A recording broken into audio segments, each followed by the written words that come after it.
ఒక ముస్లిం మనిషి ఒక అమ్మాయిని దత్తత తీసుకుని తండ్రిలా పెంచి ఆ అమ్మాయి రతి వయసు వచ్చిన తర్వాత ఆమెను ఇస్లామిక్ చట్టం ప్రకారం పెళ్లి చేసుకోవచ్చా?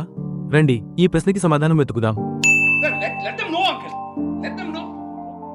ప్రవక్త మహమ్మద్కి ఒక దత్తపుత్రుడు ఉన్నాడు. పేరు జైద్ ఇబ్న్ మహమ్మద్. ఇబ్న్ అంటే కొడుకు, అంటే మహమ్మద్ కుమారుడు జైద్. ప్రవక్త మహమ్మద్ తన దత్తపుత్రుడు జైద్కు తన మేనకోడలు జైనబ్ను పెళ్లి చేసి పెట్టాడు. కానీ పెళ్లి అయిన కొద్ది రోజులకే ప్రవక్త మహమ్మద్ తన కోడలు జైనబ్పై మనసు పెట్టాడు. తర్వాత జైద్ విడాకులు ఇవ్వించుకుని మహమ్మద్ స్వయంగా జైనబ్ను పెళ్లి చేసుకున్నాడు. చూసారా ఇక్కడ ఉన్న సంబంధాలను? జైద్ ప్రవక్త మహమ్మద్ దత్తపుత్రుడు, జైనబ్ ప్రవక్త కోడలు. ప్రవక్త మహమ్మద్ తన కోడలు జైనబ్ను ఇష్టపడ్డాడు. ఇక జైద్ విడాకులు ఇచ్చాక జైనబ్ ప్రవక్త భార్య అయిపోయింది. షోకేస్తే నవ్వే ఓపిక కూడా లేదు. ప్లీజ్. పెళ్లి చేసుకునే ముందు ప్రవక్త మహమ్మద్ ఈ వచనం ప్రకటించాడు. ఖురాన్ 33:37. ఈ వచనంతో ఇస్లాంలో దత్తత పూర్తిగా రద్దు అయింది. ఇప్పుడు తలుపు తెరవబడింది. ఒక ముస్లిం మనిషి తన దత్తపుత్రికను కూడా ఆమె రతి వయసుకు చేరిన తర్వాత ఇస్లామిక్ చట్టం ప్రకారం పెళ్లి చేసుకోవచ్చు. ఏంట్రా ఇది?